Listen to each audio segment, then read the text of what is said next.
بسم اللہ الرحمن الرحیم الحمد للہ رب العالمین والصلاة والسلام علی رسولہ الکریم محمد وعلی آلہ واصحابہ اجمعین اما بعد اعوذ باللہ من الشیطان الرجیم بسم اللہ الرحمن الرحیم وَأَتِمُّ الْحَجَّ وَالْعُمْرَةَ لِلَّهِ وقال اللہ تبارک وتعالی وَلِلَّهِ عَلَى النَّاسِ حِجُّ الْبَيْتِ لِمَنِ اسْتَطَاعَ إِلَيْهِ سَبِيلًا۔ بنیادی طور سے اسلام کے جو 5 پلرز یا 5 ارکان ہیں ان میں سے آخری رکن اور آخری پلر حج بیت اللہ ہے، جس کو اللہ رب العالمین نے استطاعت کے ساتھ خاص کیا ہے۔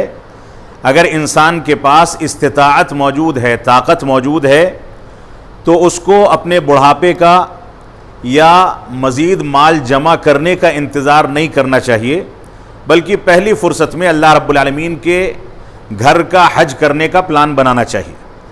یہ ایک بنیادی مسئلہ ہے۔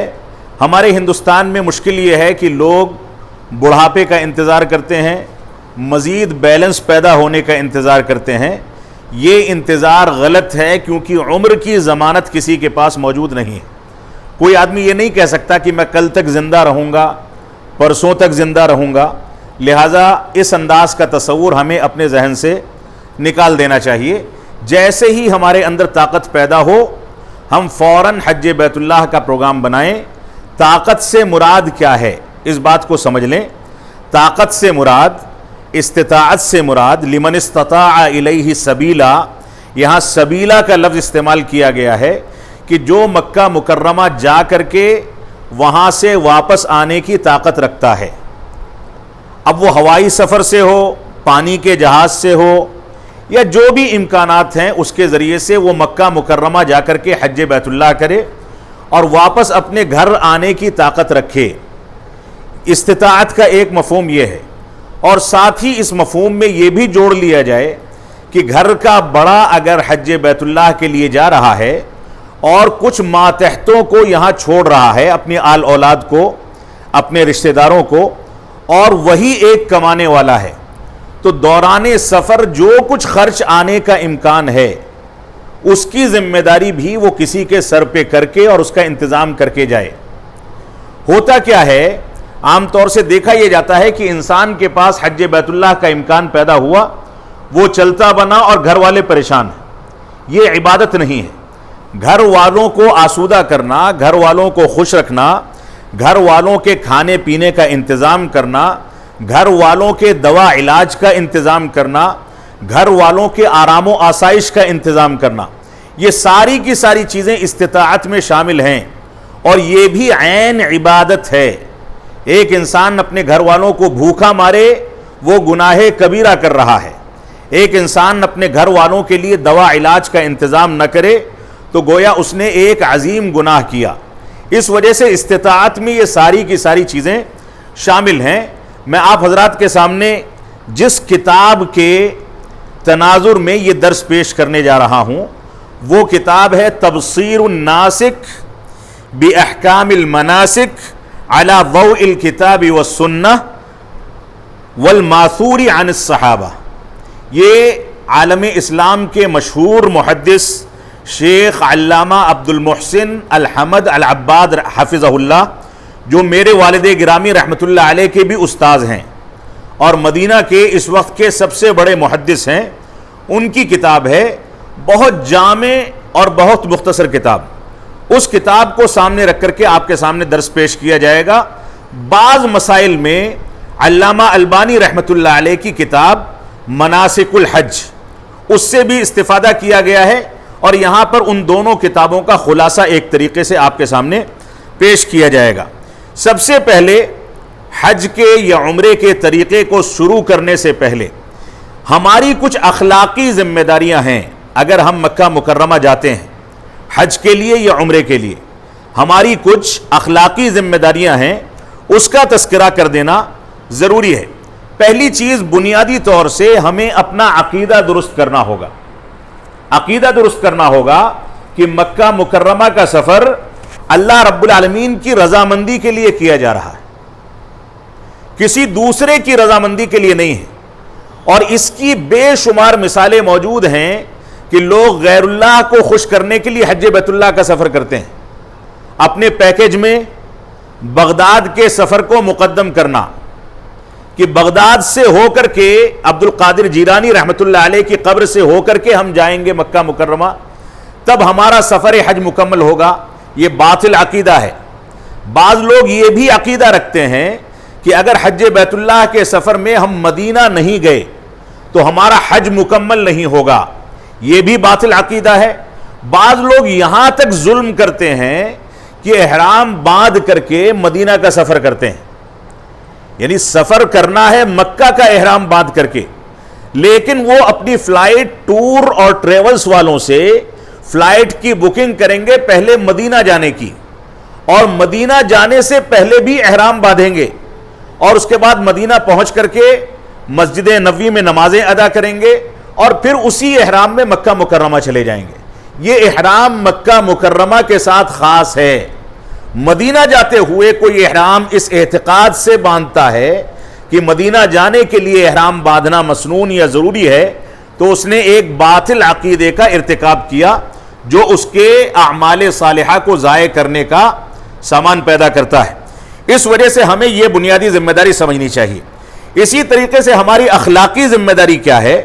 حاجی اور معتمر جو حج کرنے جا رہا ہے اور جو عمرہ کرنے جا رہا ہے، ان دونوں کی اخلاقی ذمہ داریاں جو ہیں وہ بنیادی طور سے سب سے پہلی چیز یہ ہے، جیسا کہ یہ دونوں کے دونوں علماء اپنی کتاب میں لکھتے ہیں، کہ اللہ رب العالمین کا اخلاص پیدا کیا جائے.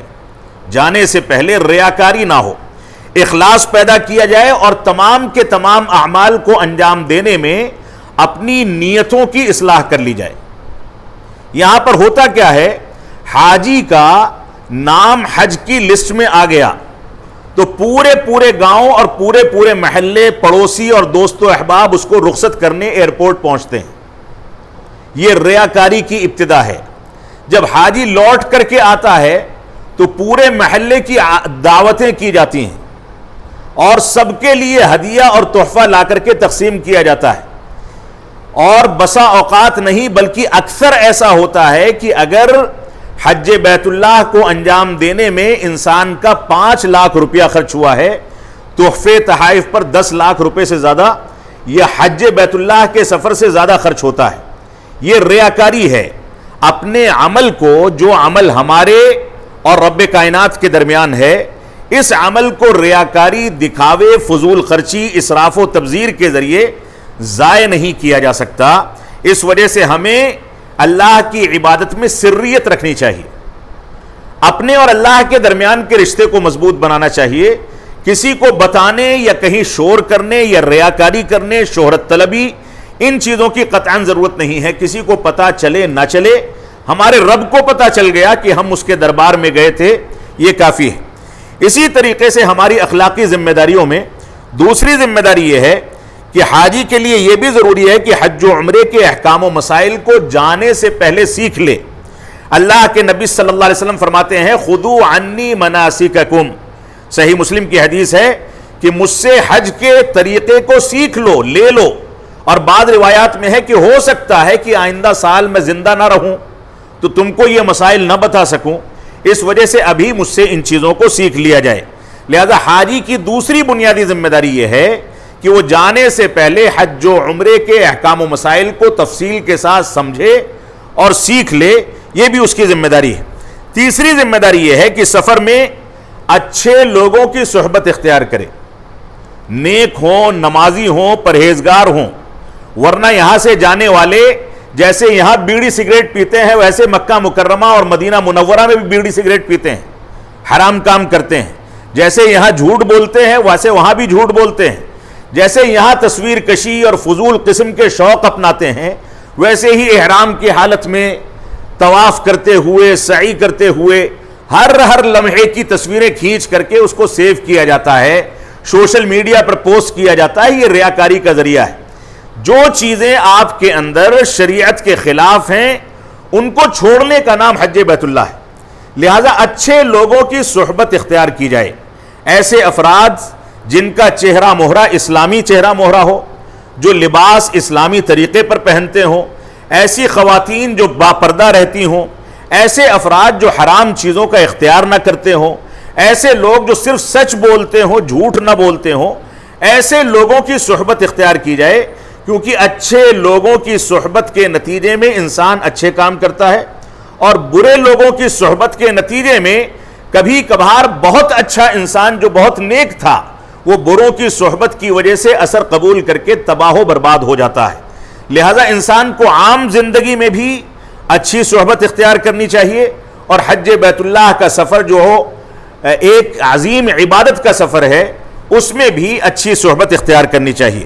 چوتھی چیز یہ ہے کہ ذکر و اذکار اور دعا، اسی طریقے سے اچھے کام اور خیر کے کاموں میں مشغول رہنے کا عادی بننا چاہیے۔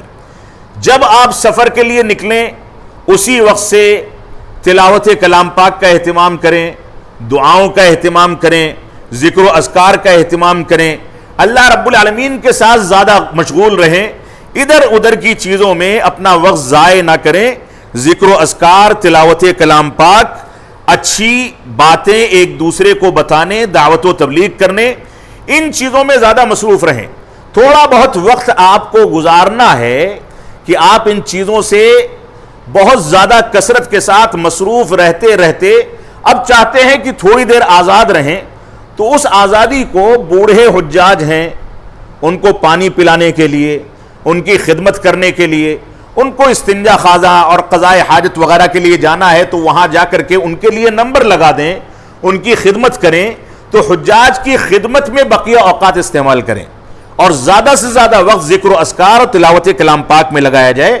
پانچویں ذمہ داری حجاج کی یہ ہے کہ دوسروں کو تکلیف دینے سے اپنے آپ کو بچائیں۔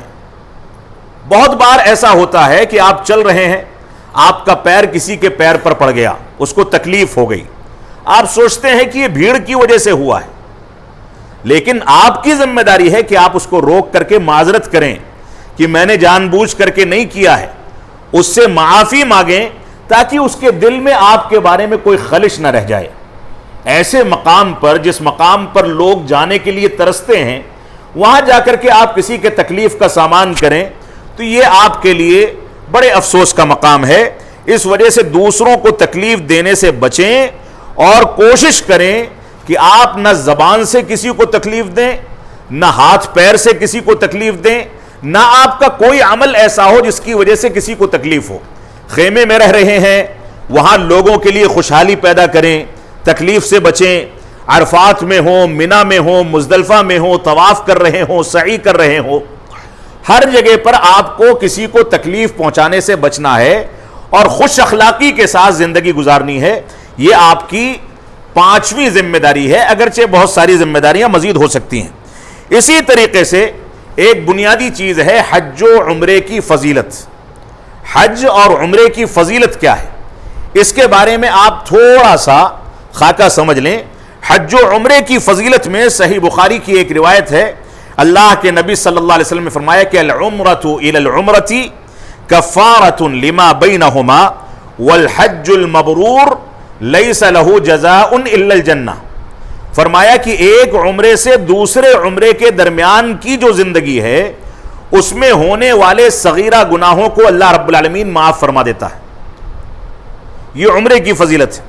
اور فرمایا والحج المبرور، اور ایسا حج جو مکمل طریقے سے شریعت کے تناظر میں اور اس کے طریقے پر کیا گیا، اس کا بدلہ جنت کے سوا کچھ نہیں ہے۔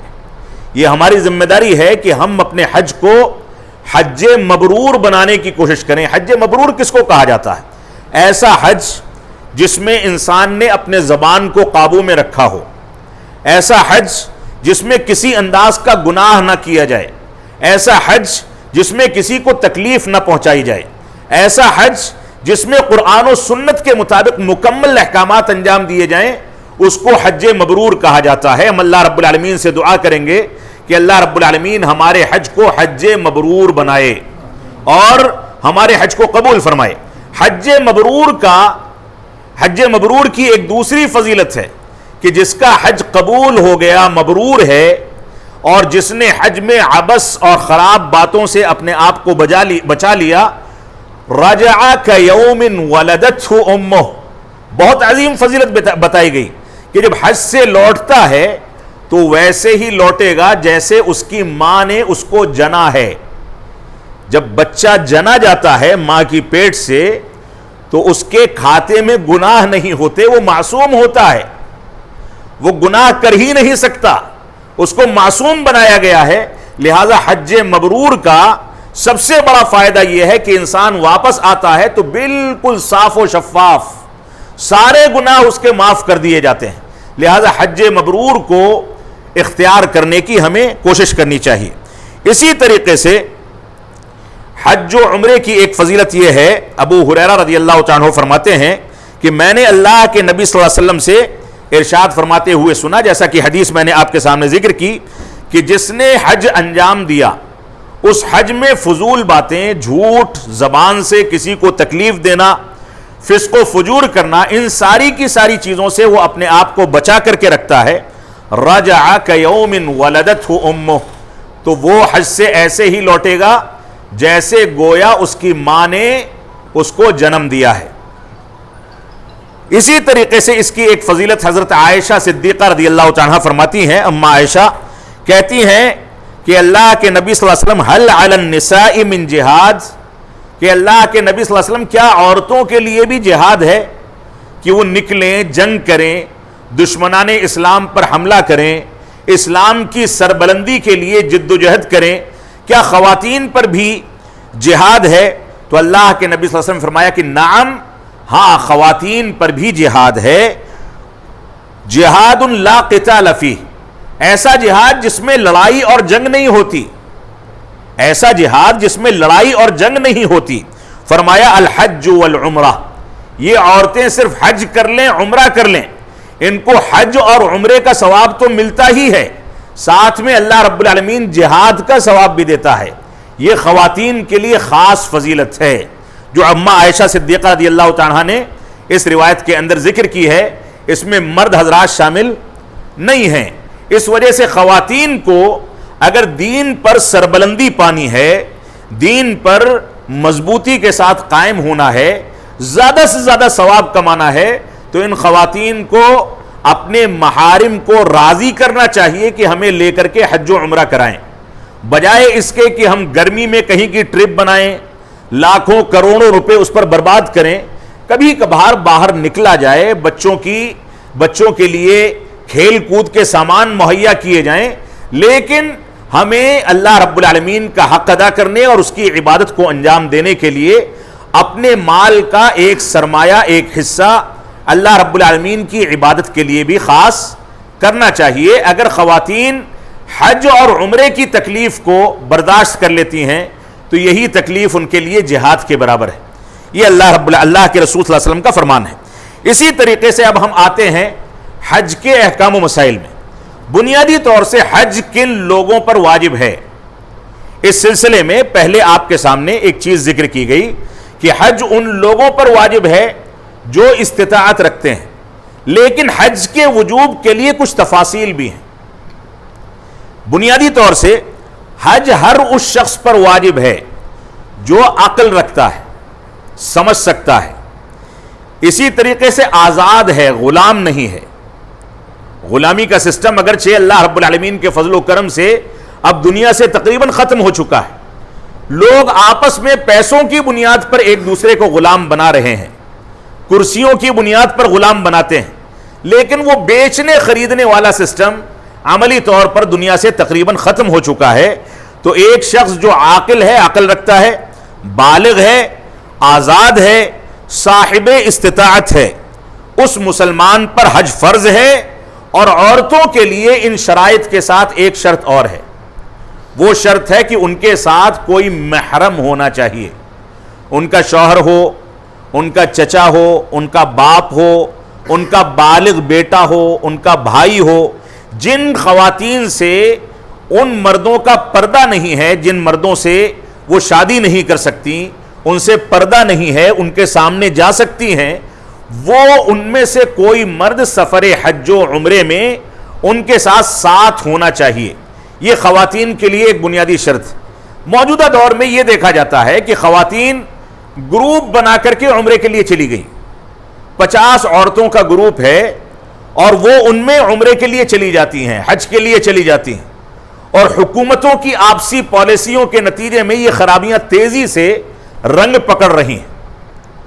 اس پر سختی ہونی چاہیے، کیونکہ عورتوں کے لیے بنیادی شرط ہے کہ بغیر محرم کے سفر حج یا سفر عمرہ نہیں کر سکتی، لہذا عورتیں گروپ کی شکل میں اگر جاتی ہیں تو بھی ان کے ساتھ محرم نہیں ہے، ان کا وہ سفر ان کے لیے باعث گناہ ہوگا، ان کو اس کا گناہ ملے گا، لہذا عورتیں جائیں تو محرم کے ساتھ جائیں، یہ ان کے لیے بنیادی شرط ہے۔ اسی طریقے سے آگے چلتے ہیں ہم، ارکان حج و عمرہ کیا ہے؟ ارکان حج و عمرہ کیا ہے؟ یعنی رکن کہا جاتا ہے ایسی چیز کو جس کو اگر انجام نہ دیا جائے تو وہ عبادت باطل ہو جاتی ہے۔ رکن کہتے ہیں ایسی چیز کو کہ اگر اس کو نہ اپنایا جائے تو وہ عبادت باطل ہوگی، نہیں مانی جائے گی۔ اور واجب کہا جاتا ہے ایسے رکن کو یا ایسی چیز کو اور عبادت کے ایسے حصے کو جس کو اگر انسان نے انجام نہیں دیا تو وہ عبادت تو مکمل ہو جائے گی، لیکن اس واجب کو چھوڑنے کے نتیجے میں اس کے اوپر کوئی نہ کوئی کفارہ ہوگا۔ جیسے نماز میں واجب چھوٹ جائے تو سجدے سہو کرنا ہے، حج میں واجب چھوٹ جائے یا عمرے میں واجب چھوٹ جائے تو اس کے بدلے ایک بکرا یا ایک بکری کا دم دینا ہوتا ہے، قربانی پیش کرنی ہوتی ہے، یہ رکن ہے۔ اور کچھ چیزیں ہوتی ہیں عبادت کے اندر سنتیں، اگر ان سنتوں کو آپ انجام دیں گے تو آپ کو ثواب ملے گا، اور اگر چھوڑ دیں گے تو آپ گنہگار نہیں ہوں گے لیکن اس ثواب سے محروم ہو جائیں گے۔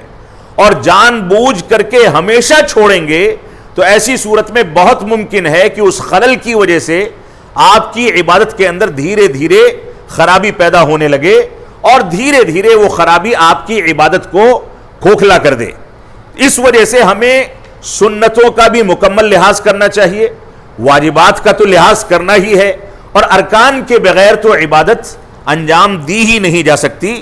تو حج اور عمرے کے ارکان کیا ہیں جن کے بغیر حج یا عمرہ باطل ہو جاتا ہے؟ پہلی چیز احرام کو باندھنا، احرام کو باندھنا، دل کا ارادہ احرام باندھنے کے بعد یہ رکن ہے، دل کا ارادہ یہ رکن ہے۔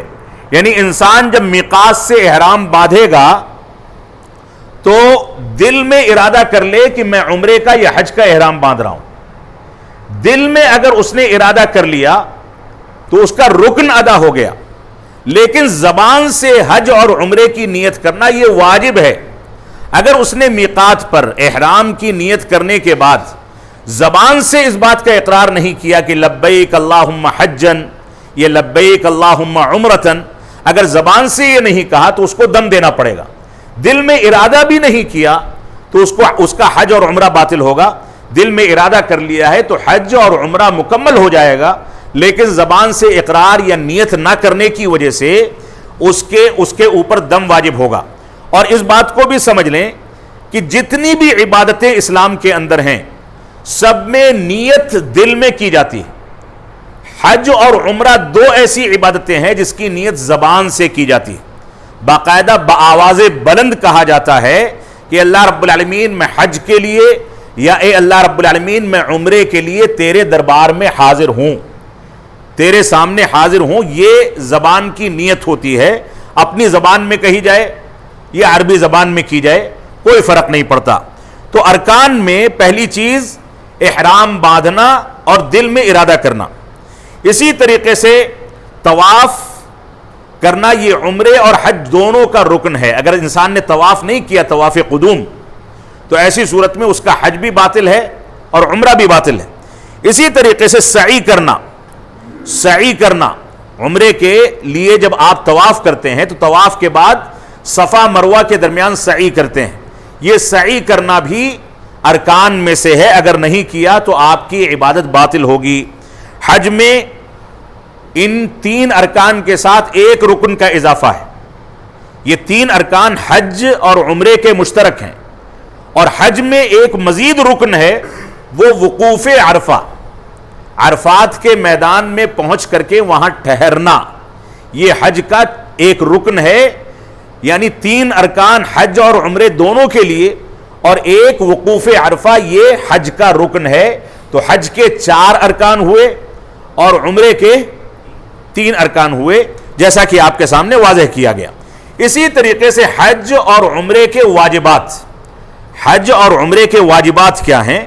حج اور عمرے کے واجبات میں واجبات سے مراد جن کو چھوڑنے پر آپ کے اوپر دم واجب ہوگا، اگرچہ عبادت مکمل ہو جائے گی، اگر دم نہیں دیں گے تو گنہگار ہوں گے۔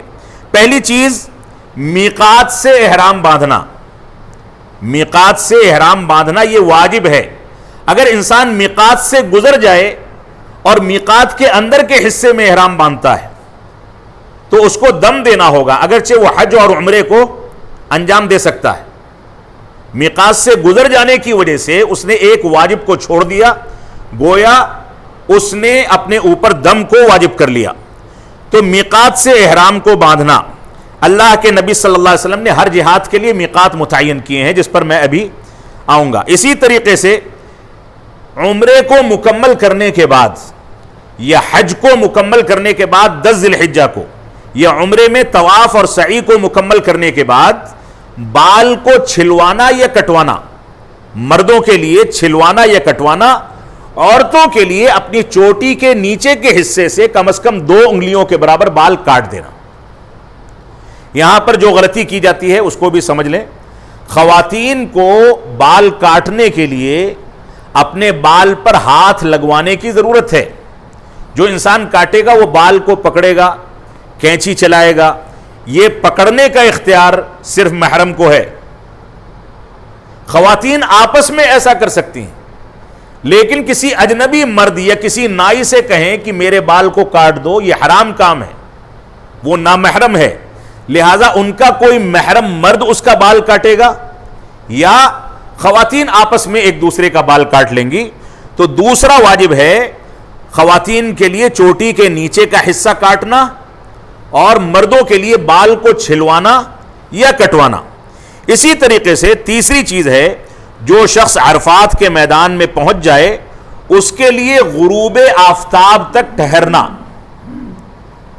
یعنی عرفات کے میدان میں پہنچنا تو رکن ہے، اگر نہیں پہنچ سکے تو حج باطل ہے، لیکن اگر پہنچ گئے ہیں تو مغرب کی اذان تک وہاں رکنا یہ واجب ہے۔ اگر مغرب کی اذان سے پہلے آپ نے عرفات کے میدان کو چھوڑ کر کے مزدلفہ میں انٹری کر لی تو آپ کے اوپر دم واجب ہو جائے گا، یہ ایک واجب ہے۔ اسی طریقے سے مزدلفہ میں رات گزارنا، مزدلفہ میں رات گزارنا جیسا کہ قرآن مجید میں سورہ بقرہ میں اس کا تذکرہ موجود ہے، یہ بھی واجب ہے۔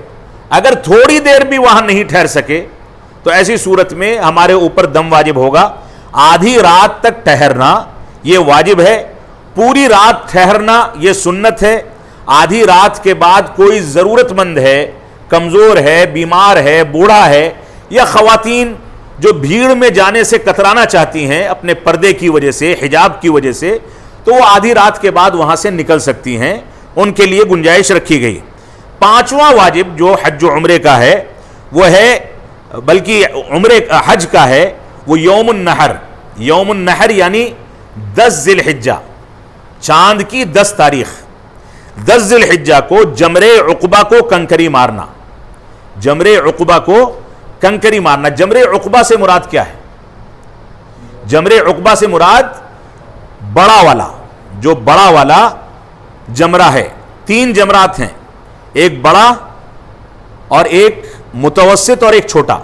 بڑے جمرے کو 10 ذی الحجہ کو کنکری مارنی ہے، زوال سے پہلے یا زوال کے بعد، دونوں چیزوں کی گنجائش موجود ہے۔ اس بات کو سمجھ لیں، یہ بہت اہم نقطہ ہے، اور وہاں پر بتانے والے بھی غلط بتا دیتے ہیں۔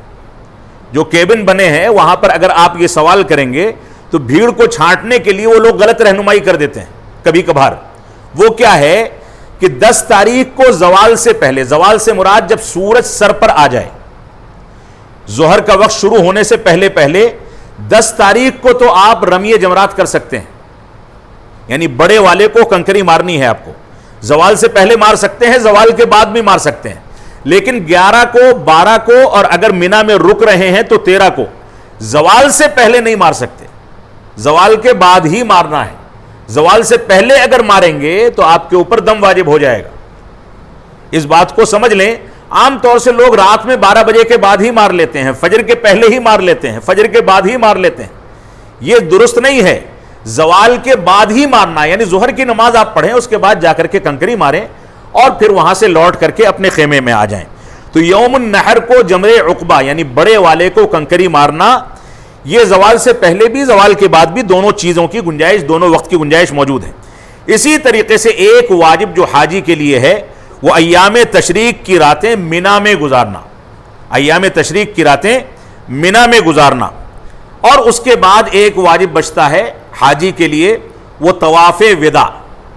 طواف وداع یہ آخری طواف ہے جو حاجی کو کرنا ہے مکہ چھوڑنے سے پہلے، بالکل آخری وقت میں. اگر یہ چھوٹ گیا، نہیں کر سکے تو دم دینا ہوگا.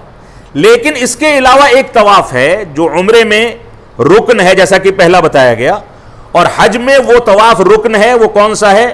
طواف زیارت، یا جس کو طواف افاضہ کہتے ہیں. 10 ذی الحجہ کو کرنا بہتر ہے. اگر وقت نہیں مل سکا، بھیڑ بھاڑ زیادہ ہے، تو 11 12 13 جب چاہیں کر سکتے ہیں. لیکن طواف افاضہ یہ رکن ہے، اگر نہیں کیا تو حج باطل ہو جائے گا. لہذا طواف میں اس بات کا خیال کیا جانا چاہیے. اب یہاں پر ایک چیز ہے، احرام کی ممنوع چیزیں، کہ احرام میں کیا چیزیں ایسی ہیں جو نہیں کر سکتے. کون سی چیزیں ایسی ہیں جو نہیں کر سکتے؟ ایک تو بال کٹوانا، یہ چھلوانا احرام کی حالت میں منع ہے. ناخن کٹوانا احرام کی حالت میں منع ہے. بال کے بارے میں سورہ بقرہ میں اللہ رب العالمین نے فرمایا، ناخون کے بارے میں رسول اکرم صلی اللہ علیہ وسلم نے صحیح مسلم میں ذکر فرمایا. خوشبو لگانا احرام کی حالت میں منع ہے. صحیح بخاری اور صحیح مسلم کی روایت میں یہ موجود ہے. مردوں کے لیے سر ڈھانکنا منع ہے احرام کی حالت میں. مردوں کے لیے احرام کی حالت میں سر ڈھانکنا منع ہے. جو لوگ ٹوپی کو لے کر کے جھگڑا کرتے ہیں کہ نماز ہوتی ہے نہیں ہوتی، دنیا کی سب سے عظیم عبادت جو ہے بغیر ٹوپی کے ہوتی ہے. اس وجہ سے یہ جھگڑا ختم کر دیا جائے. اسی طریقے سے مردوں کے لیے سلے ہوئے کپڑے پہننا بھی جائز نہیں. سلے ہوئے کپڑے، بعض لوگ ایسے ہیں جو پسینہ ہوگا تو اندر بنیان پہن لی، جائز نہیں ہے. صرف 2 چادریں، ایک تہبند کی شکل میں اور ایک اوپر سے اوڑھ لی جائے. اور خواتین کوئی بھی سادہ ڈھیلا ڈھالا کپڑا پہنیں گی اور سر وغیرہ پورا ڈھک کر کے رکھیں گی. اگر سامنے کوئی اجنبی یا کوئی شناسہ آدمی آ جائے تو گھونگھٹ گرا سکتی ہیں، پردہ کر لیں، بغل میں ہو جائیں. ان کے لیے اس بات کا خیال کرنا ضروری ہے. تو مردوں کے لیے سلے ہوئے کپڑے پہننا جائز نہیں. صحیح بخاری صحیح مسلم کی روایت ہے. اسی طریقے سے بری جانوروں کا شکار کرنا جائز نہیں. بری جانور، بحری جانور تو وہاں ہے ہی نہیں. بری جانور یعنی جو خشکی میں جانور ہوتے ہیں، ان کو مارنا یا ان کا شکار کرنا جائز نہیں ہے. مکہ کے بارے میں کہا گیا وَمَن دَخَلَهُ كَانَ آمِنًا، جو مکہ مکرمہ میں داخل ہو گیا وہ امانت، وہ بالکل امن و سلامتی میں داخل ہو گیا. یہاں تک کہ کوئی جانور بھی ہے تو اس کا شکار کرنا جائز نہیں ہے. کوئی پودا بذات خود اگ جاتا ہے تو اس کو کاٹنا جائز نہیں ہے. کوئی پودا اگانے والا ہے، اس کو کاٹنا ہے تو الگ مسئلہ ہے. لیکن خود جو پودے اگ جاتے ہیں ان کو کاٹنا یا تراشنا جائز نہیں ہے. یہ مکہ مکرمہ کے امن و سلامتی کی سب سے بڑی دلیل ہے کہ جہاں پودے بھی نہیں کاٹے جا سکتے، جانور بھی نہیں مارے جا سکتے. بعض علماء تو یہاں تک کہتے ہیں کہ سانپ نظر آ جائے تو ایک بار کہہ دو کہ اگر جنات ہو، سانپ کی شکل میں ہو تو بھاگ جاؤ، ورنہ میں اپنی جان بچانے کے لیے تم کو مار سکتا ہوں. اتنی امن و سلامتی ہے مکہ مکرمہ کے اندر. تو اسی طریقے سے واجبات میں طواف، یہ کیا نام ہے، احرام کی ممنوع چیزوں میں بری جانور کا شکار کرنا، اور ایسے ہی احرام کی حالت میں نکاح کرنا بھی منع ہے. نکاح کرنا یا ایک دوسرے کو نکاح کا پیغام دینا منع ہے. اور احرام کی حالت میں اپنی بیوی کے ساتھ ہم بستری اور مباشرت کرنا بھی ناجائز ہے. احرام کی حالت میں انسان مکمل طریقے سے اللہ رب العالمین کے حوالے ہو جاتا ہے. لہذا ان چیزوں سے اس کو بچنا ہے. فلا رفث ولا فسوق ولا جدال فی الحج. رفث سے مراد ہم بستری ہے، اور ولا فسوق فسق و فجور، جھوٹ، گناہ کے کام، ان چیزوں سے انسان کو بچنا ہے. فلا رفث ولا فسوق ولا جدال فی الحج. اور اسی طریقے سے احرام کی حالت میں حج کے ایام میں ایک دوسرے سے اگر جھگڑے کی کیفیت بھی پیدا ہو جائے تو خاموش ہو جائیں. اگرچہ یہ چیز افضل پورے سال کے لیے ہے، ہر جگہ کے لیے، کہ انسان جب جاہلوں کو دیکھے تو اذا خاطبہم الجاہلون قالوا سلاما، جب جاہلوں سے سامنا ہو تو سلام کہہ کر کے دور سے نکل جاؤ، الجھنے کی ضرورت نہیں ہے. لیکن مکہ مکرمہ میں لڑائی جھگڑا، زد و کوب کرنا، ایک دوسرے کو تکلیف پہنچانا، اس کی حرمت کئی گنا بڑھ جاتی ہے. اس وجہ سے ہمیں ان چیزوں کا خیال کرنا چاہیے. ایسے ہی یہاں پر ایک مسئلہ ہے تلبیہ. احرام کی حالت میں انسان تلبیہ پکارے گا. اب میں تھوڑا سا پریکٹیکل آپ کے سامنے پیش کرنے کی کوشش کروں گا، اس کے بعد مسائل آگے بڑھائے جائیں گے. پریکٹیکل میں یہ ہے کہ ہم سب سے پہلے پہنچیں گے میقات پر. یہ میقات ہے، یہ خانہ کعبہ ہے. خانہ کعبہ کے ارد گرد 5 میقات متعین کیے گئے ہیں. 5 میقات متعین کیے گئے ہیں. سب سے دوری پر جو میقات واقع ہے وہ ذوالحلیفہ ہے، جو 450 کلومیٹر کی دوری پر ہے. یہ مدینہ سے متصل ہے. اسی طریقے سے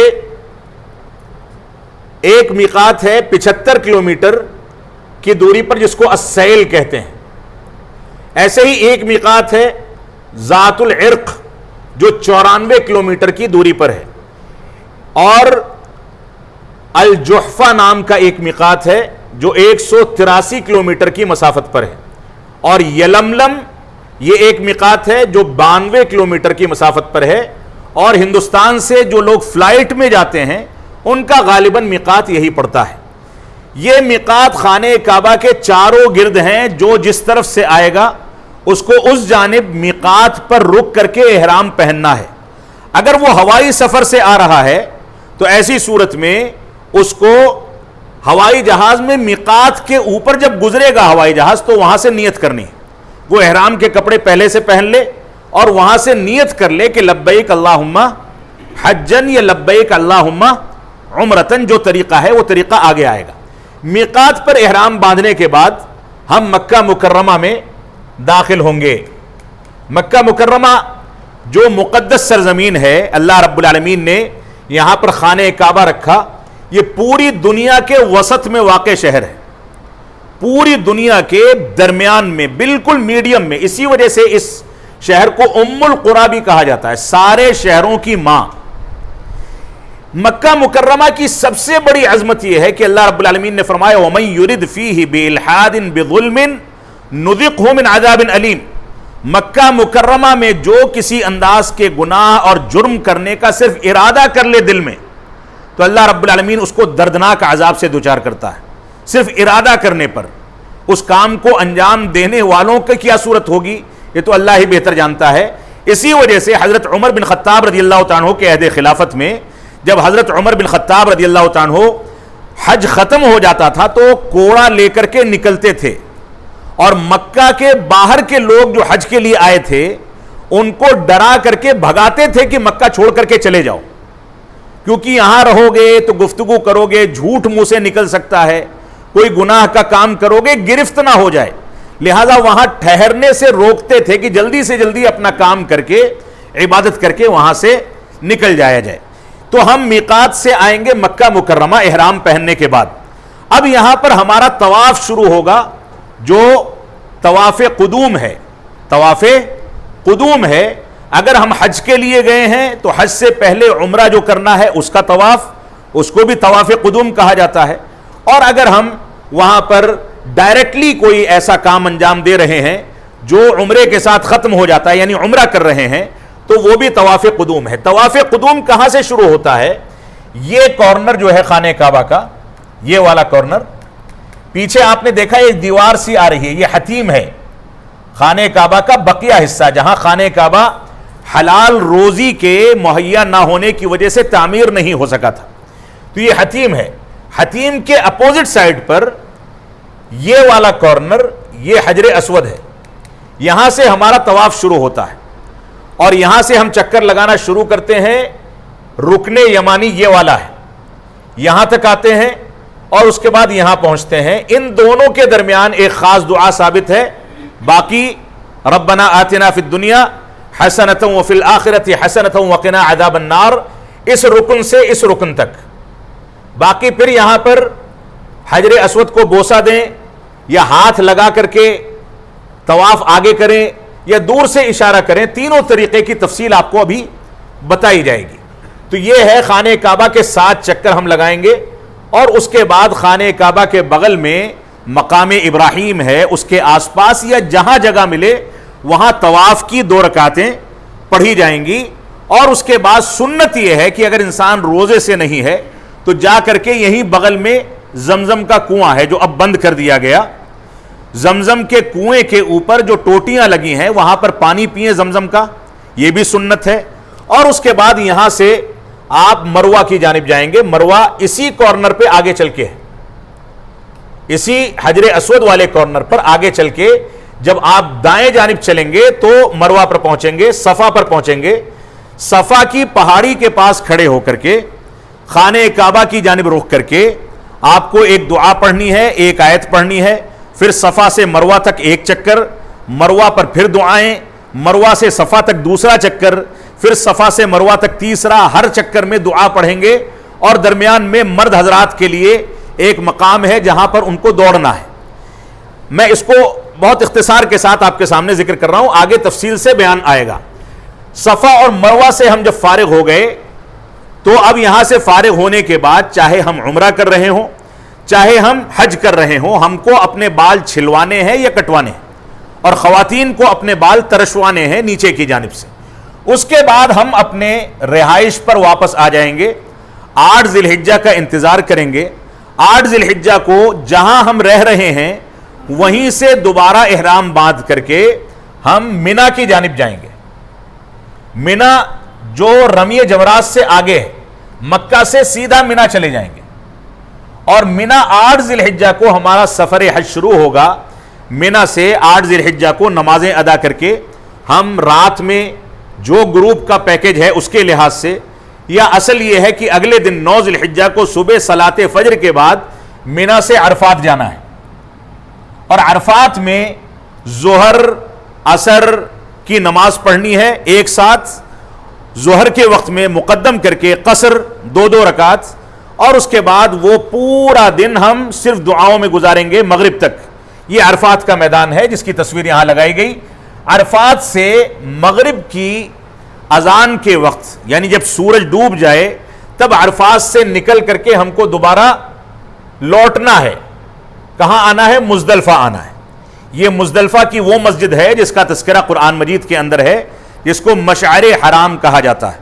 اللہ رب العالمین نے فرمایا فَاذْكُرُوا اللَّهَ عِنْدَ الْمَشْعَرِ الْحَرَامِ. جب عرفات سے لوٹو، مزدلفہ میں رات گزارنی ہے تو رات تو آرام کرنے کے لیے ہے. مزدلفہ کی رات میں عبادت نہیں کرنی.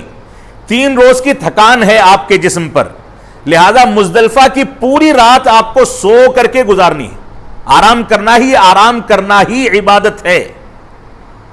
اور فجر کے وقت آپ بیدار ہوں گے با جماعت یا اپنے اپنے لوگوں کے ساتھ جماعت بنا کر کے صلاۃ فجر ادا کریں گے مزدلفہ میں. فجر کی نماز کے بعد سے لے کر کے تھوڑا سا اجالا ہونے تک آپ کو اللہ کا ذکر اور دعائیں کرنی ہے. تھوڑا سا اجالا ہونے تک آپ کو ذکر اور دعائیں کرنی ہے. پھر مزدلفہ سے آپ کو دوبارہ اپنے خیمے پر منا آنا ہے، یا خیمے پر نہیں آتے تو سیدھے رمی جمرات کے لیے جمرے عقبہ پر پہنچنا ہے. یہ 10 تاریخ کا دن ہے. جمرے عقبہ پر پہنچ کر کے آپ کنکری ماریں. کنکری مارنے کے بعد آپ حلال ہو گئے. اب آپ نے ٹوکن اگر وہاں کے سرکاری بینک کا لے لیا ہے تو آپ کی قربانی پیش کر دی جائے گی. آپ حلال ہیں، کپڑا بدل لیں، احرام اتار دیں. اب آپ حلال ہو گئے. لیکن یہاں حلال ہونے کی 2 کیفیتیں ہیں جس کی تفصیل میں ابھی بتاؤں گا. اب رمی جمرات کے بعد آپ کو مکہ مکرمہ دوبارہ سے جانا ہے. یہاں آ کر کے طواف افاضہ اور طواف زیارت کرنا ہے. بڑے جمرے کو کنکری مارنے کے بعد طواف افاضہ اور زیارت 10 تاریخ ہی کو ہونا چاہیے. اگر کوئی نہیں کر سکا تو مؤخر کر سکتا ہے بھیڑ بھاڑ کی وجہ سے, بیماری کی وجہ سے, اور اس کے بعد یہاں سے پھر آپ کو رات گزارنے کے لیے منا واپس چلے جانا ہے. رمی جمرات کے حصے کو کراس کر کے جب آپ خیمے میں جائیں گے تو یہ آپ کا منا کا علاقہ ہے. یہ کل خلاصہ ہے. اب میں آپ کے سامنے جو چیزیں ترتیب بالترتیب ذکر کروں گا اس سے آپ کو سمجھ میں آئے گا کہ مزید کیا چیزیں ذکر کرنی ہیں. اب آپ نے میقات پر احرام باندھا تھا. احرام باندھنے کا طریقہ کیا ہے؟ احرام باندھنے کا طریقہ یہ ہے کہ آپ میقات پر پہنچیں, غسل کرنے کا امکان ہو تو غسل کریں, وہاں غسل خانے موجود ہیں. امکان موجود نہیں ہے تو غسل نہ کریں, پہلے اگر کر چکے ہیں تو کوئی مسئلہ نہیں. میقات پر آپ احرام باندھ لیں گے اور اس کے بعد میقات پر احرام باندھنے کے بعد آپ اپنی سواری پر آ کر کے بیٹھ جائیں گے. احرام باندھنے سے پہلے اپنے جسم پر مرد حضرات کے لیے خوشبو لگانا جائز, بلکہ بہتر ہے, سنت. جسم پر خوشبو لگا سکتے ہیں نیت کرنے سے پہلے, نیت کرنے کے بعد نہیں. اب میقات پر ہمیں احرام کا کپڑا پہننا ہے اور وہاں سے آ کر کے اپنی سواری پر بیٹھنا ہے. اگر آپ بائی روڈ جا رہے ہیں, ہوائی جہاز پر ہیں, تب تو آپ سواری ہی پر ہیں, وہیں سے نیت کر لیں. میقات پر آپ سواری پر بیٹھیں, سواری پر بیٹھنے کے بعد نیت کریں لبیک اللہم حجن یا لبیک اللہم عمرتن متمتعن الی الحج, یا اپنی زبان میں آپ نیت کر لیں کہ اللہ رب العالمین میں حاضر ہوں تیرے گھر کا طواف کرنے, عمرہ کرنے اور عمرے کے ضمن میں حج کرنے, یعنی حج تمتع کرنے کے ضمن میں میں حاضر ہوں. یہاں پر اس بات کو سمجھ لیں کہ حج کی 3 قسمیں ہیں. عام طور سے جو پرچے آپ کو دیے گئے ہیں اس میں وہ چیزیں موجود ہیں. یہ حج کی 3 چیزیں ہیں. یہ خواتین, حج کی 3 چیزیں ہیں. تو یہ حج کی 3 قسمیں ہیں. حج کی 3 قسموں میں ایک ہے حج افراد, ایک ہے حج قران, ایک ہے حج تمتع. پرچے کے اندر یہ چیز موجود ہے, جن لوگوں کو نہیں ملا ہے انشاءاللہ آئندہ دے دیا جائے گا. تو یہ 3 حج کی قسمیں ہیں جو آپ کے پرچے کے اندر موجود ہیں. اب ان 3 قسموں میں سے سب سے افضل قسم جو ہے حج کو انجام دینے کی وہ کون سی ہے؟ وہ ہے حج تمتع. اللہ کے نبی صلی اللہ علیہ وسلم نے اپنی زندگی میں حجۃ الوداع کے موقع سے جو حج کیا تھا وہ حج قران تھا. حج قران میں کیا ہوتا ہے کہ انسان جانور اپنے ساتھ لے کر کے مکہ جاتا ہے, مکہ سے جانور کو نہیں خریدتا. یا موجودہ دور میں جانور لے جانا ممکن نہیں ہے, تو پہلے سے جانور کے خریدنے بھر کی کرنسی آپ کے پاس موجود ہونی چاہیے. اسی طرح سے حج افراد جو ہے, حج افراد میں آپ جب مکہ پہنچیں گے طواف کر لیں گے شروع میں, اس کے بعد آپ حلال نہیں ہوں گے بلکہ احرام کی حالت میں باقی رہیں گے. اسی احرام کی حالت میں آپ کو حج تک اپنے آپ کو باقی رکھنا ہے. احرام کا کپڑا بدل سکے تو بدل لیں, لیکن آپ درمیان میں حلال نہیں ہوتے. اور حج تمتع کیا ہے جو سب سے افضل ہے؟ حج تمتع یہ ہے کہ جب آپ مکہ پہنچیں تو عمرہ کر کے آپ حلال ہو گئے مکمل طریقے سے. اب آپ کو انتظار کرنا ہے 8 ذی الحجہ کا, یا آپ کے گروپ لیڈر نے آپ کو 7 ذی الحجہ کا ٹائم دے دیا ہو تو 7 ذی الحجہ کا آپ جہاں رہتے ہیں وہیں سے دوبارہ احرام باندھیں اور وہاں سے مینا کے لیے روانہ ہو جائیں. یہ حج تمتع ہے. تو حج کی یہ 3 قسمیں ہیں. اب ہم نے میقات پر جب احرام باندھ لیا تو مردوں کے لیے بلند آواز سے تلبیہ پڑھنا مسنون ہے اور خواتین دھیرے آواز سے, کیونکہ خواتین کی آواز کا بھی پردہ رکھا گیا. تو تلبیہ کیا ہے؟ مردوں کے لیے بلند آواز سے, سنن نسائی کی روایت ہے. عورتوں کے لیے پست آواز سے, سنن ترمذی کی روایت ہے کہ عورتیں دھیمی آواز سے پڑھیں. اور تلبیہ کیا ہے؟ لبیک اللہم لبیک لبیک لا شریک لک لبیک ان الحمد والنعمت لک والملک لا شریک لک. اے اللہ رب العالمین میں حاضر ہوں, اے اللہ رب العالمین میں حاضر ہوں, تیرا کوئی شریک نہیں, میں حاضر ہوں, اے اللہ رب العالمین میں حاضر ہوں، ساری تعریفیں تیرے لیے ہیں، اے اللہ رب العالمین ساری نعمتیں تیری جانب سے ہیں اور ساری بادشاہت تیرے لیے ہے، تیرا کوئی شریک نہیں۔ یہ کلمات بار بار احرام کی حالت میں میقات سے لے کر کے احرام کو کھولنے تک، چاہے آپ حج میں ہو یا عمرے میں، یہ تلبیہ آپ پکارتے رہیں، یہ آپ کی ذمہ داری ہے۔ اسی طریقے سے حج کا احرام باندھنے سے پہلی مرتبہ جمرہ عقبہ کو کنکری مارنے تک، یہ تلبیہ کہاں تک ہے؟ حج کا احرام جب آپ نے باندھ لیا، چاہے اپنی رہائش سے باندھا ہو یا حج افراد کرنے والے میقات سے باندھ کر کے سیدھے وہاں پہنچ رہے ہوں مینا، دونوں صورتوں میں آپ حج کے احرام میں ہیں تو آپ کو حج کے احرام کی حالت میں لگاتار تلبیہ پڑھنا ہے، خواتین دھیرے آواز سے اور مرد بلند آواز سے۔ اور یہ کب تک پڑھا جائے گا؟ 10 ذی الحجہ کو مزدلفہ سے جب ہم مینا آئے اور مینا میں بڑے جمرے کو ہم نے کنکری ماری، کنکری مارنے تک یہ تلبیہ پڑھا جائے گا، اس کے بعد روک دیا جائے گا جب آپ حلال ہو گئے۔ یہ پڑھنے کا وقت ہے، جیسا کہ صحیح بخاری کے اندر اس کا تذکرہ موجود ہے۔ اب اس کے بعد ہم آتے ہیں طواف کے سلسلے میں، جیسا کہ آپ کو بتایا گیا یہاں سے ہم کو آ کر کے طواف کرنا ہے، پریکٹیکل آپ کو ایک اختصار کے ساتھ سمجھا دیا گیا تھا۔ اب طواف ہے، طواف کی کئی ساری قسمیں ہیں، طواف کی کئی ساری قسمیں ہیں۔ پہلی قسم طواف ایک ایسا ہوتا ہے جو طواف رکن ہے عبادت کا، جیسا کہ میں نے آپ کو بتایا طواف افاضہ حج میں اور عمرے میں، عمرے کا طواف، یہ دونوں رکن ہیں حج اور عمرے کے لیے۔ اگر اس کو انجام نہیں دیا گیا تو ہمارا حج اور عمرہ باطل ہو جائے گا۔ اللہ رب العالمین نے اس کو ہمارے لیے رکن قرار دیا ہے۔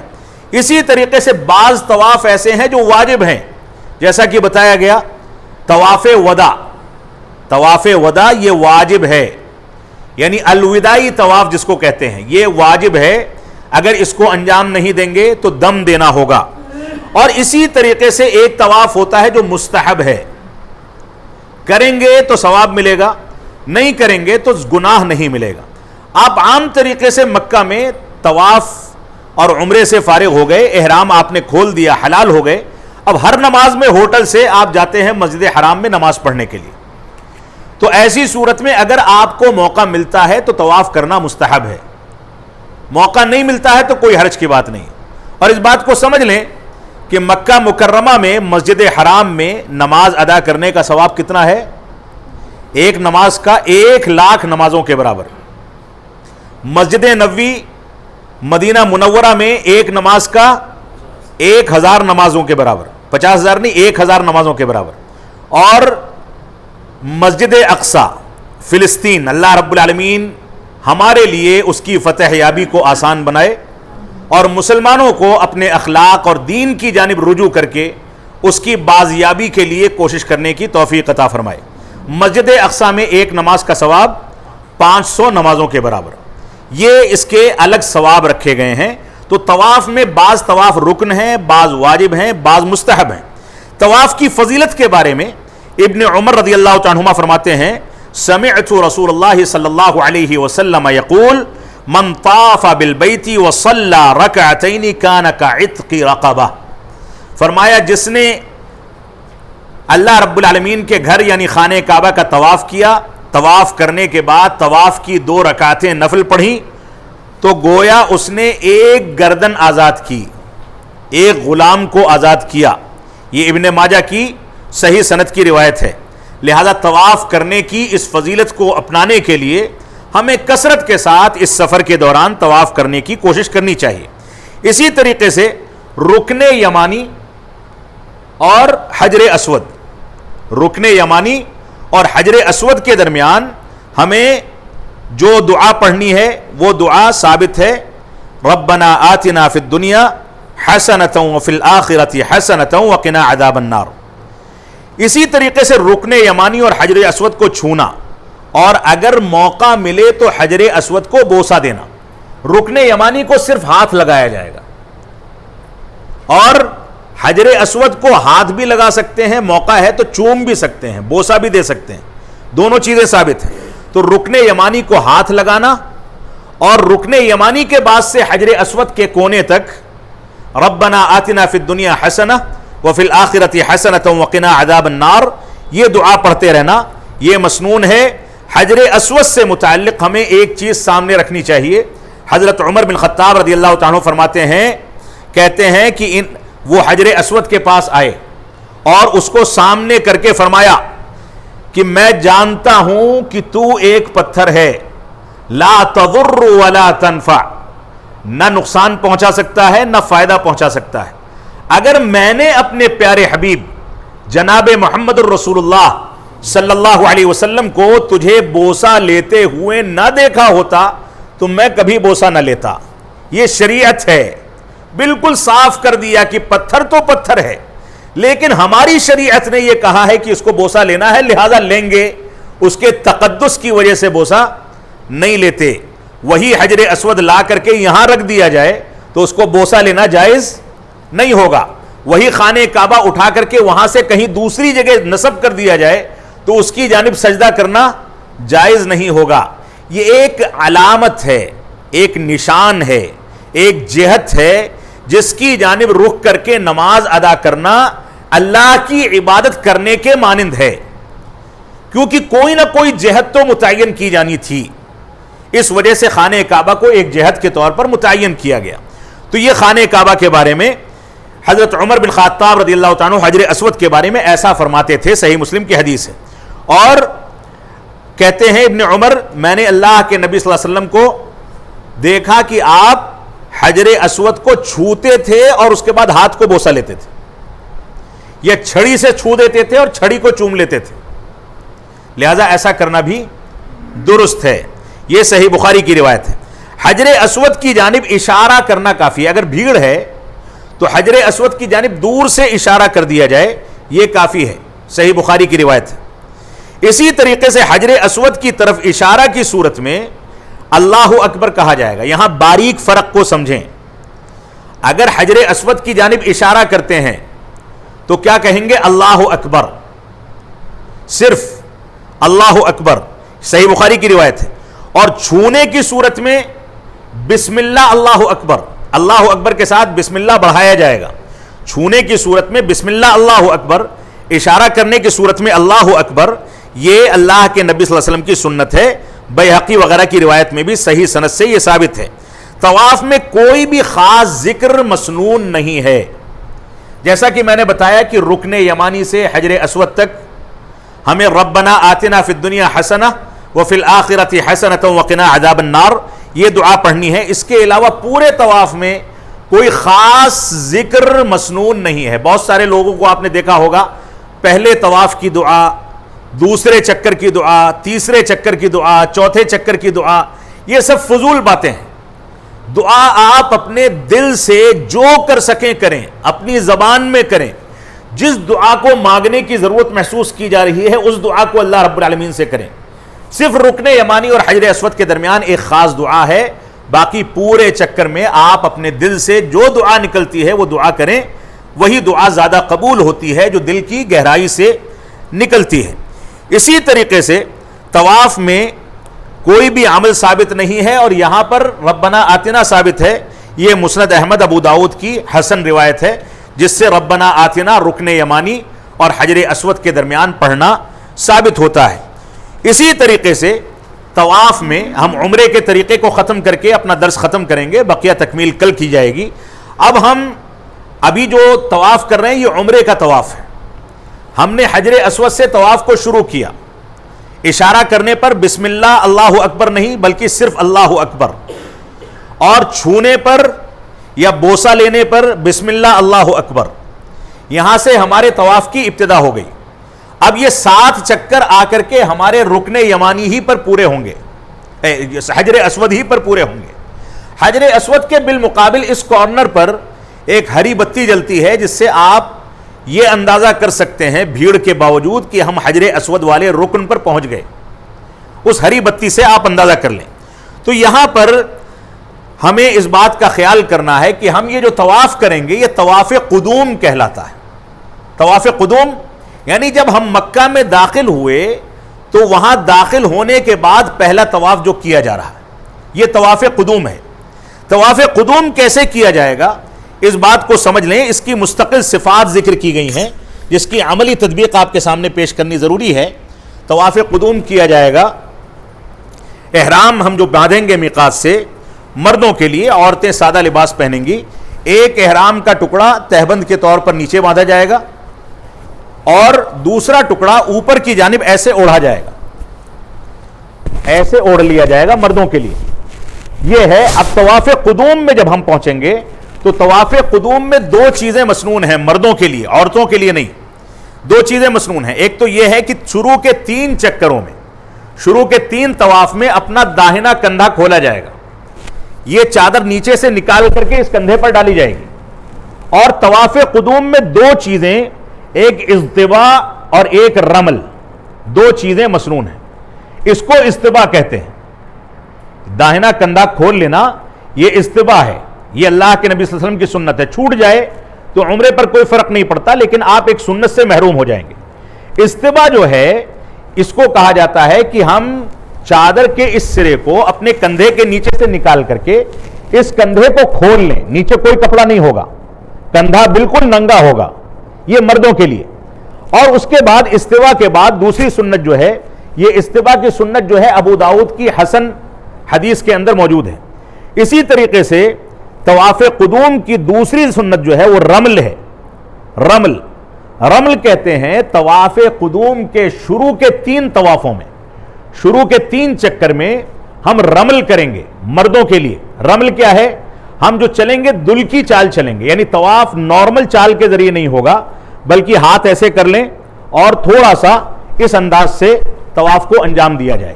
یعنی تھوڑا اچھل کر کے ہم طواف کریں اور جسم ہمارا ضرورت سے زیادہ حرکت کرتا رہے.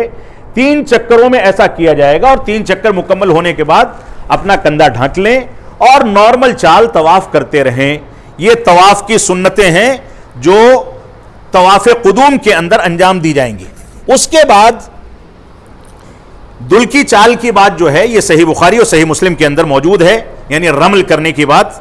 اسی طریقے سے طواف سے فراغت کے بعد اب جو ہے ہمیں طواف قدوم سے یا کوئی بھی طواف اس سے فارغ ہونے کے بعد مقام ابراہیم کے پاس یا جہاں بھی جگہ مل جائے وہاں پر ہمیں 2 رکعت طواف کی ادا کرنی ہے.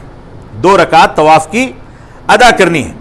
ان دونوں رکعتوں میں سے پہلی رکعت میں سورہ فاتحہ کے بعد سورہ قل یا ایھا الکافرون، یعنی شرک اور کفر سے براءت کا اعلان.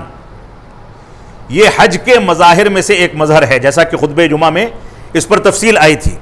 اور اسی طریقے سے دوسری رکعت میں سورہ فاتحہ کے بعد سورہ اخلاص کی تلاوت، جو توحید کی مکمل بنیادوں کا اعلان ہے. یعنی پہلے آپ نے شرک سے براءت کر دی، کفر سے براءت کر دی، اب اللہ رب العالمین کی توحید کا اقرار کر کے اس کا اعلان کر دیں. یہ دونوں رکعتوں میں اس طریقے سے تلاوت کی جائے گی. یہ صحیح بخاری اور صحیح مسلم کی حدیث ہے. اب یہاں پر جیسا کہ میں نے بتایا کہ آپ طواف مکمل کر لیں، تو طواف مکمل کرنے کے بعد آپ کی ذمہ داری ہے کہ آپ ادھر آ کر کے آب زمزم پئیں اگر روزے سے نہیں ہیں. آب زمزم پینا یہاں پر مسنون ہے، مستحب ہے، جیسا کہ صحیح بخاری میں اس کا تذکرہ موجود ہے. اور اس کے بعد پھر ہم آب زمزم پینے کے بعد صفا مروہ پر آ جائیں گے. صفا مروہ پر آ جائیں گے. صفا مروہ پر ہم پہلے صفا پر کھڑے ہوں گے.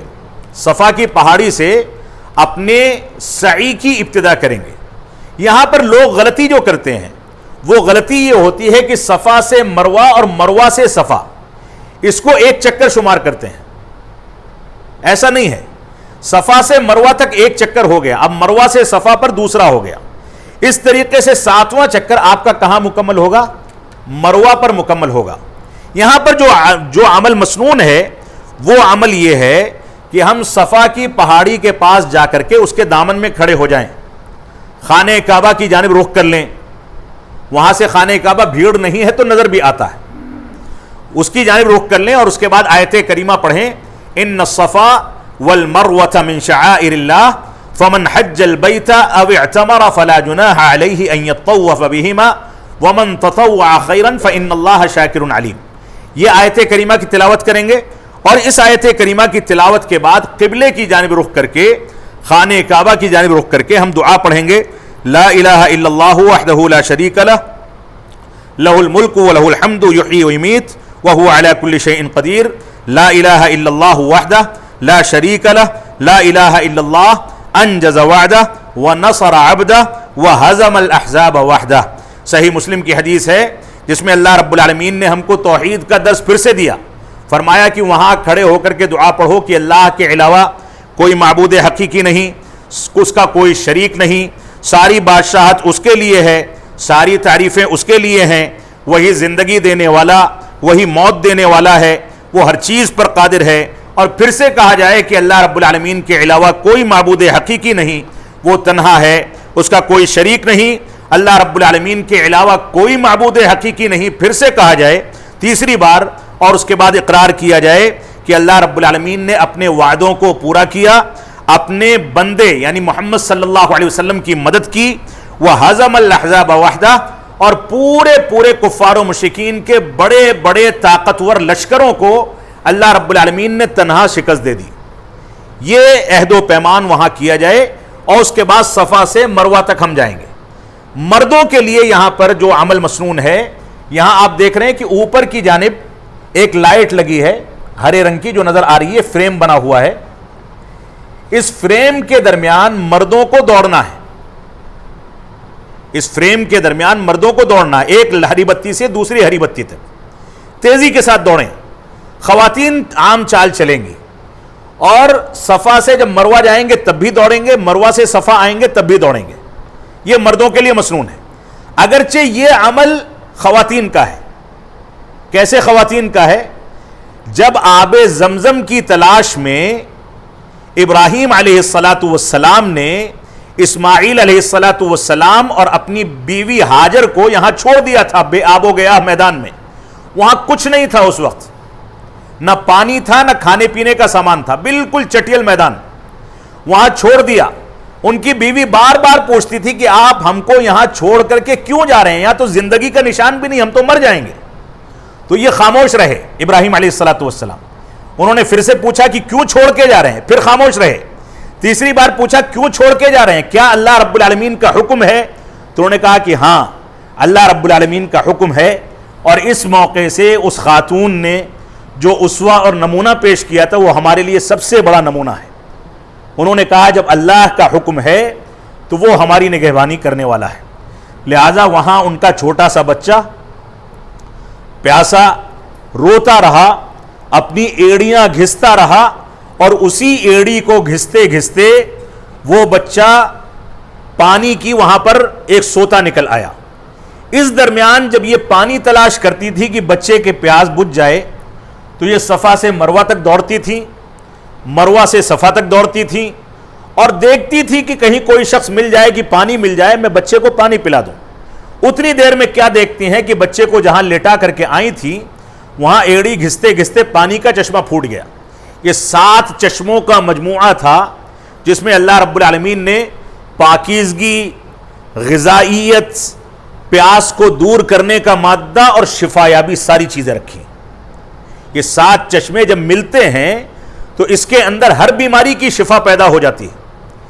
اور کوئی شخص کھانے کے لیے کوئی چیز اگر اس کو نہیں ملتی ہے، کئی مہینے تک زمزم پیتا رہے تو اس کو کھانے کی ضرورت محسوس نہیں ہوگی، کیونکہ زمزم کے پانی میں غذائیت بھی رکھی گئی۔ یہ اس مبارک پانی کی فضیلت ہے، اور اللہ کے نبی صلی اللہ علیہ وسلم نے فرمایا کہ ماء زمزم لما شرب لہ، کہ زمزم کا پانی اس چیز کے لیے ہے جس چیز کے لیے نیت سے پیا جائے، جس چیز کی نیت کر لی جائے اس چیز میں فائدہ پہنچائے گا۔ تو یہ صفا اور مروہ کی پہاڑی کے درمیان کا ہمارا سلسلہ ہے۔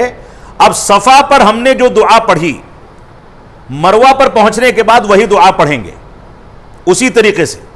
پھر مروہ سے صفا آئیں گے تو مرد حضرات بیچ میں دوڑیں گے، پھر صفا پر رک کر کے ویسے ہی دعائیں پڑھیں گے۔ صفا سے مروہ ایک چکر، مروہ سے صفا دوسرا، اس طریقے سے ہمارا 7واں چکر مروہ پر پورا ہوگا۔ آخری بار جب ہم مروہ پر پہنچیں گے تو ہم کو کچھ نہیں پڑھنا ہے۔ آخری بار سے پہلے تک جتنے راؤنڈ لگائیں گے سب میں وہ دعائیں پڑھنی ہیں، آیت بھی اور دعا بھی جو آپ کو بتائی گئی۔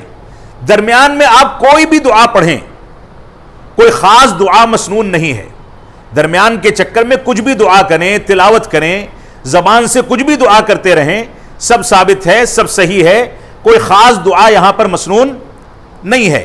اب صفا سے مروہ تک ہم آخری چکر میں جب 7ویں چکر میں پہنچے مروہ پر، تو مروہ پر رکنا نہیں ہے اور کوئی دعا نہیں پڑھنی، بلکہ جیسے ہی مروہ پر پہنچیں تو ایسے ہی چلتے ہوئے باہر نکل جائیں، اور باہر نکل کر کے ہم اپنے بال کو چھلوائیں یا کٹوائیں، اور خواتین اپنے بالوں کو چوٹی کے نیچے کے حصے پر 2 انگلیوں کے برابر کٹوا دیں۔ یہ اللہ کے نبی صلی اللہ علیہ وسلم کی سنت ہے۔ اللہ کے نبی صلی اللہ علیہ وسلم نے بال چھلوانے والوں کو 2 بار دعا دی ہے اور بال کٹوانے والوں کو 1 بار دعا دی ہے۔ لہذا مردوں کے لیے افضل یہی ہے کہ بالوں کو چھلوا دیں، اور اگر وہ آخری ایام میں حج کے لیے پہنچے ہیں اور عمرہ کر کے فارغ ہوتے ہیں، اب چھلوا دیں گے تو حج تک بال دوبارہ نہیں نکلے گا، یا دوبارہ چھلوائیں گے چھوٹے بالوں کو تو زخم ہونے کا خطرہ ہے۔ تو ایسی صورت میں اگر وقت دونوں کا قریب ہے تو ایک میں کٹوا دیں، ایک میں چھلوا دیں، اور فاصلہ موجود ہے تو دونوں میں چھلوائیں۔ اور اس پر عمل کرنے کے لیے بہت سارے صحابہ کرام اپنے اجتہادات تک کیا کرتے تھے تاکہ ہم کو اللہ کے نبی صلی اللہ علیہ وسلم کی تینوں دعائیں مل جائیں۔ لہذا ہمیں اس فضیلت کو اپنانے کی پوری کوشش کرنی چاہیے۔ یہ آج ہم نے عمرہ مکمل کیا ہے، کل کے درس میں انشاءاللہ عمرے کے بعد ہم حلال ہو گئے، بال ہم نے کٹوا دیا یا چھلوا دیا، اب ہم اپنے کپڑے اور اپنے لباس میں آ سکتے ہیں، ہمیں مکمل آزادی حاصل ہے، ہم کہیں بھی جائیں، کہیں بھی آئیں، کہیں بھی رہیں، اسلام کے دائرے میں رہتے ہوئے پوری زندگی گزاریں جیسے ہم اپنے گھر پر گزارتے تھے۔ اب 8 ذی الحجہ کو دوبارہ سے احرام جو باندھنا ہے، وہاں سے لے کر کے 12 اور 13 ذی الحجہ تک کا مکمل عمل انشاءاللہ کل کے درس میں پیش کیا جائے گا۔ اللہ رب العالمین ہم کو قرآن و سنت کی پیروی کرنے اور قرآن و سنت کے مطابق تمام عبادات کو انجام دینے کی توفیق عطا فرمائے۔